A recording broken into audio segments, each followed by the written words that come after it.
After looking at Štefan Prohászka's exhibition material at the Hotel Savoy of Bratislava during autumn 1928, the art critic and art historian Kálmán Brogányi believed that the painter, based on his own life experiences, presented through his works a raw, suburban, socially and economically backward living and pulsating reality, whose tragic background history and the resulting traumas could only be processed by a resident or an intellectual living there. After that, he believes about the performance style of Prohászka's pictures that the painter sees the difference between the inner psyche of a person and the external harmony of things. Form and content move on the same plane as a constant tragic struggle between thought and form. At the same time, Brogányi states that based on the visual language of the painter, we should not be talking about a political agitator, but some kind of lone revolutionary who changes his technique in each of his pictures for the sake of social and political expression. Touching on the topic of the images depicted, he paints, according to Brogányi, the peasant in the grip of land hunger, the poor row at the end of the village, and the mocking woman. At the end of this, he concludes in his own article that Prohászka's art is a strongly human, honest social documentation of our time. Brogányi believes that the works of Chagall, Kokoschka, or Oskar Laschke had a significant influence on the artist's works. Even though this latter view turned out to be somewhat polar and a little bit subjective, Brogányi's was not wrong with the fact that the painter's works were characterized by restless experimentation and continuous variability, and he always based his ars poetica on a malleable synthesis. As Prohászka once said, actually in the 1930s, I don't explicitly belong to any artistic direction, every kind of direction. All box work involves one-sidedness. 4 years after the exhibition in Bratislava, Prohászka uttered these words in a Hungarian language Czechoslovak daily newspaper, which means that the artist's entire life was characterized by a continuous struggle for professional recognition. From a formal and stylistic point of view, his graphics are really the highest quality, but he was also involved in poster making, theater set design, sculpture, and probably photography. Regarding all this, unless we examine the work of an artist in the case of Prohászka, a problematic point was the relationship between the fear of being boxed in and the fight for self-assertion.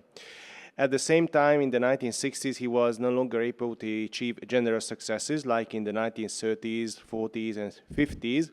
He was tormented by mental traumas and professional comparisons, and through his art theory writings and reminiscences, he tried to put his work in a new light for the future generations. After his death, these writings remain unpublished and unknown. Despite of this, most of the documents from the estate were included in the Honsági Museum of Mosonmagyaróvár between 1974 and 1975, thanks to the courageous stand of the actual museum manager, Rezső Pusztai. Regardless, the artist could not experience the success that occurred through the rediscovery of Slovakian modernism during the early 2000s. So far, the artist's work has been tried to be processed in a few amateurish exhibitions, especially in Mosonmagyaróvár. However, now this new exhibition, which will be held in the same town in 2024, and the other expo, which is going to be planned for 2026 in Bratislava, will make it possible for his oeuvre to be re-entered into the artistic canon and to receive more serious interest from the profession and the public.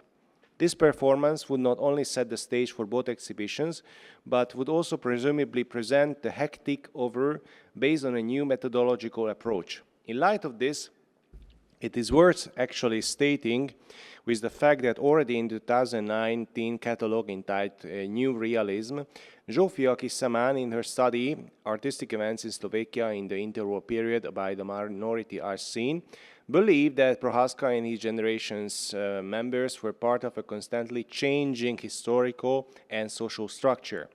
The art historian believes that many artists, such as František Reichenthal and Julius Lőrinc, joined art movements only for setting the goal of overturning the social and political status quo and demanded greater autonomy for themselves due to the reorganization of power after the World War I.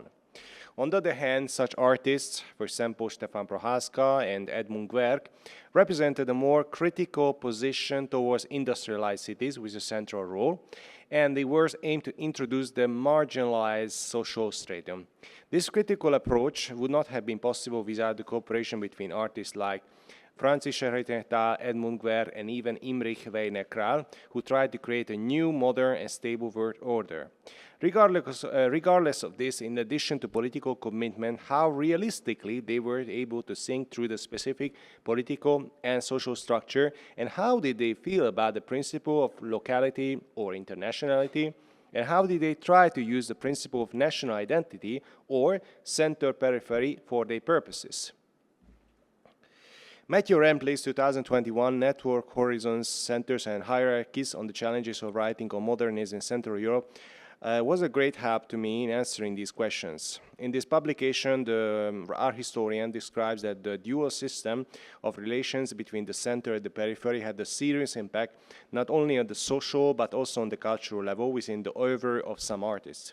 In the case of the artworks, factors such as the location of the exhibition spaces within a given radius, the typology of the customer base, and the elaboration of selected themes. I believe that Matthew Rempley rightly stated that it would not be credible to examine art centers such as Prague, Vienna, Košice, and Bratislava only from a West European art historian opinion regarding the period of the interwar years. For this reason, it would be more effective to examine the relationship system of certain interactions and emphasize even the importance of the lingua franca as a communication channel. On the other hand, Matthew Rempley goes on to say that the periphery could also be seen as a late-form center or a regional slice with an independent identity within a larger country. Serious connections, it is true that serious connection between certain events and artists indeed develop within the periphery. However, some periodicals played even an important role in the development of these contact networks, like German language Das Kunstblatt, the two great newspapers Lajos Kasság, Ma and Munka, and even the Czech Volné Speri or the Romanian Contemporanul, which facilitated the spread of certain ideas, but at the same time, the geographical area of attraction and movement of certain artists influenced even the creation of the network of contexts. As a result, how we can interpret the principle of center-periphery so that it does not become a dialectical relationship system of a master-disciple, and how important a role they need for dialogue within a multi-ethnic state played in Prohászka's artworks. So actually, through the territorial and political reorganization of 1918, not only hundreds of thousands of national residents were transferred to the territory of an ad hoc created state, but these residents were actually socialized under the Austro-Hungarian Empire, preserving the use of the local language previously considered as a koiné. In addition, the distance of the cultural focal points compared to Budapest and Vienna, which had a central role before World War I, made it possible for Bratislava or Košice to achieve more serious results in the management of modern art. Regardless, actually, some peripheral settlements in the first Czechoslovakian republic, such as Nové Zámky, Lučenec, Banská Štiavnica, or Šamorín, were less able to extend the powerful radius. Apart from this, the local cultural association became stronger than these, but at the same time, the national culture became more untouched than in Prague or in Bratislava, which conveyed urban optimism as an instrument of technological development. In some cases, in the 1920s and 30s, this peripheral identity conveyed the principle of integrity through locally established cultural associations or organizations supporting the discovery of folkloric culture. On the other hand, already in the second half of the 1920s, serious progress was made at the institutional level, on one of the catalysts of which was even the collection policy of the Žitnoostrovny Museum by Tolkien. So this small-town culture institution not only strove to preserve a local identity, but also tried to involve the intellectuals of the area. As an example, it would be important to mention the lecture of the same Antal Keen entitled Mythological Aspects in the Sky of the Csalóköz, organized at the headquarters of the Urania Association of Bratislava in 1926. Now, this lecture was part of a massive project, cultural project, in which even Prohászka, through the systematization of collected data, painted 50 scenes, each of them not only adapted to the theme of the performance, but depicted a pictorial work painted in a post-Art Nouveau style within behalf of modernizing the national cultural heritage in the eyes of urban society. In the eyes of the viewers, the reality tried to convey an idealized peasant dream, word-like mythology. We can see it even in the other ones. But the images were closely linked to a programmatic position which Prohászka could have already developed during his years at the College of Applied Arts in Budapest between 1920 and 1924, and his study trip to Berlin in 1923. During the years of study in Budapest, he was able even to becoming more deep into studying Almos Jasik's illustrations, which were the illustrations of the volume called Selected Poems of Adi Endre, published in 1921.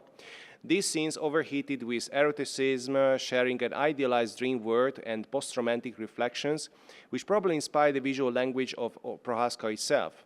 On the other hand, Prohászka considered Adi's poems even as modern as the origin story of the dying folk culture in Csalóköz, by trying to assert himself as a forerunner of the support of national culture. This optimistic outlook, which was clearly anti-cosmopolitan at the same time, was also manifested at the 1928 Bratislava exhibition that was actually a favorite place of the upper middle class in downtown. As an example, I would like to, as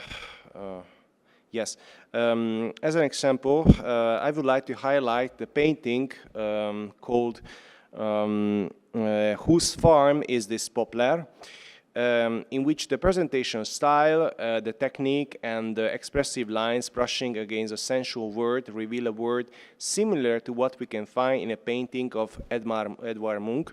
On the other hand, the Prohászka's painting, The Galloping Horse-Drawn Carriage, is not a reflection of self-confidence, but rather a reflection of social criticism. While in Munch, we see the delirium of the modern man, with Prohászka we encounter the narrow-mindedness of a backward social space. In addition, paintings called The Waiting Room are faced with a distorted, soulless, and claustrophobic environment that reminds us of Georges Grosz graphics made between 1918 and 1923. Probably painted in the grotto of a small settlement, we can see several figures who make up a dysfunctional microcosm of an immoral society.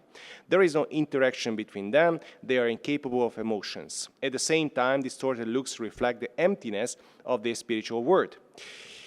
So, from the beginning of the 1930s, this expressionist visual language, which flirts with a certain level of colorism, increasingly enters the fields of actions to convey a social-political message. Now, to say like another painting called Reger, made by Prohászka, which was featured in Bratislava at the exhibition of the SUM, that is an acronym for avant-garde Slovakian artists for the first time, promises to be a scene that culminates a tragedy by having a large impact. Prohászka probably not only wanted to create a projection of a frustrated mental state, but also a reflection on the pessimism of the agrarian society. Now, actually, Prohászka's ethnocentrism was not only thought-provoking, but also hid complexes that significantly influenced his opinion on modern art. In his memoirs, Prohászka wrote that towards the end of the 1920s and 1930s, I combined the visual material of my exhibition in such a way that they would appeal to all levels of society, so that everyone could find something for themselves, the conservative, the indifferent or middle class, and the progressive. The small citizen, still life and life images that praise fidelity to nature. The neutral citizen looks at everything but remains an observer. How actually the progressive, who is looking for the new, appreciates even the most problematic works. Now, Prohászka's point of view reflects on an exactly social and cultural context that characterized the artistic approach in Bratislava, Košice, even in Prague. Diversity, but their aesthetic taste appeared in Poles. Visual artists of Prohászka generation and living in Czechoslovakia struggled even with serious problems to assert themselves, but for them the issue of modernity hid many dilemmas. Nationality sometimes had a serious influence on their judgment, even when they were trying to achieve international professional success. In their art program, human centrism as an elitist social consciousness was strengthened. On the other hand, the urban environment meant an optimistic and progressive atmosphere, but even small towns or villages living off agricultural work conveyed a pessimistic way of thinking. Now, political affiliation influenced their conception of modern art and their perception of perceptibility. For some, it meant escaping into illusions or moving away from a cruel reality, and for others, it could also be interpreted as a desire to act. Probably some artists, such as Prohászka, Julius Lörinc, or František Rejtehál, after the Charlot Movement's Congress, the movement of the sickle, in 1931, believed that the socially critical view of reality could help elevate ethnic groups that live on the periphery to a more modern stage. These artists tried to mix in various working groups in the same movement: political draftsmen, color constructors, social photographers, and typographers, in order to adopt a common direction by achieving their goals. Despite the fact that the 1931 Bratislava social photo exhibition was closed down by the authorities, and the 1934 exhibition entitled Classified Art and Socialist Agitation was open to the public for a short period, it became obvious that contemporary art not only cherishes political goals, but also tries to pull economically marginalized and socially undervalued ethnic groups out of periphery. Now,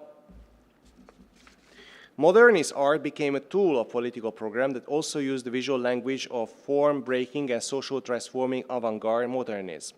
One example can be seen in Prohászka's lurking painting called The Cell Assembly, which evokes the theatricality of the mass scenes depicted in Gyula Derkovich depictions and released the tension of the event with a strong biblical missive. The figure of the intellectual agitator to whom the impoverished workers pay attention, listen to his work, appears as a kind of savior within a closed space. On the other hand, the development of the urban world doesn't appear as a trombone of social upliftment. Now, the lurking painting called Disabled is the obvious display of this feeling called lostness. The World War I veteran tries to, with great difficulty, to pass on the edge of the newly built country road, while the car, symbolizing technological development, almost visits past him. Prohászka probably tried to understand and reinterpret the dualistic topic of man and machine, starting from the studies of George Gross graphics, in a direction that could have focused much more on local tensions. For the painter, the representation of the horse-drawn carriage becomes not only constantly appearing topos, how we can see it here, but also a symbol of existential tragedies. Actually, the city of Šamorín did not belong to the most industrialized parts of the southern region of Czechoslovakia. Due to the economic conditions, horse-drawn carriages not only guaranteed livelihood, but also influenced identity in all areas. Prohászka devoted himself on this painting to the creation of a new relationship between man and machine by respecting many aspects of the human-centric world. The horse-drawn carriage passing through the farm world, the houses with shingle roofs, typical small settlements, and the emptiness try to present the hidden reality in the eyes of the urban viewer. To underline my point, I would like to mention actually this painting that I can only show on a black and white photo called The Settlers of Žitný Ostrov, #1, as a valuable example. On the image, we can see the married couple dressed in ethnic clothing, pushing the horse-drawn carriage, embarking on an unknown and uncertain journey, while behind them houses with gardens and skyscrapers began to stand out. This strong contrast may have characterized the Czechoslovak countryside in 1931. While multi-story tenements were created in Prague and Bratislava, there were social tensions in the countryside that only a few artists dared to depict. Now, another painting in which we can notice this huge contrast, it can be seen in the first piece of the so-called Calvary series of Prohászka. The figure of Jesus and the two rogues crucified almost disappears next to the hypocrisy of the society, which he has given a grotesque facial expression. The strong passion that is manifest in this painting almost elevates this biblical scene, which also belonged to Prohászka's program of art, to the level of monumentality. The social and political monthly newspaper called Az út, the road, became known in Slovakian settlements with a famous red poster. Now, this Molino, which had a manifesto-like message, not only hit cultural political goals. This massiveness of the scene, the tension-like representation of the event, and the red flag occupying the top plane of the composition, it can be easily described as a reflection of a modern visual language. Within the framework of a synthesis, this poster presents the duo between the montage technique of the Soviet movies and the socially committed modern art of Central Europe. Even artists like František Rejtenhát actually painted politically involved scenes on posters that were created on the occasion of strikes. František Prohászka, who were really good friends and shared several ideas, like political ideas, regarding art and politics, believed that the modern art must not only reflect the contradictions of his own time, but even underlining really subtle topics as the issue of double national identity. Now, on the question of double national identity, actually, I would start with the painting of 1937 called Animal Fair. The Czechoslovak gendarme walks quietly through the painting, reflecting tense atmosphere, but the multilingual ethnic groups almost tear each other apart in this composition through a noisy and cinematic narrative. In this scene, you can almost feel the rickshaw reminiscent of the market in Chamorin, the emotions straining against each other, and the latest development in montage technique. The characters are no longer simple extras, but living figurants within a grotesque and alienated world. We see this similar psyche in the painter called Carnival Follies from 1935, which fully embodies all the formal and stylistic peculiarities of Prohászka visual language. Monumentality is the pursuit of a visual word that underlining even of a vernacularism, and the strong dynamism doesn't spare anyone or anything. For the painter, the relativization of reality went from a strong self-criticism to a cynical acceptance of reality, which also represents the artist's own program.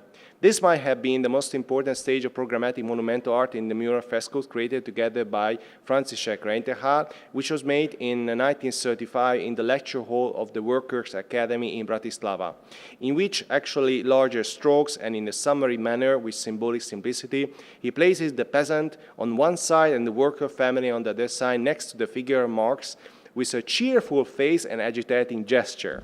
This monumental mural completed, which still waits to be rediscovered, and I hope so, cleverly combined the idealistic utopia of the intellectuals emerging from the Sarló Mozgalom movement of the sickle, and also presents this false reality that they perceived. Prohászka was not only a social photo documentarian, but also a highly potential visual artist who, through his own program, tried to highlight interest in backward social elements from the ground, even failing. His persistence to create his own world around him proved that he always desired recognition.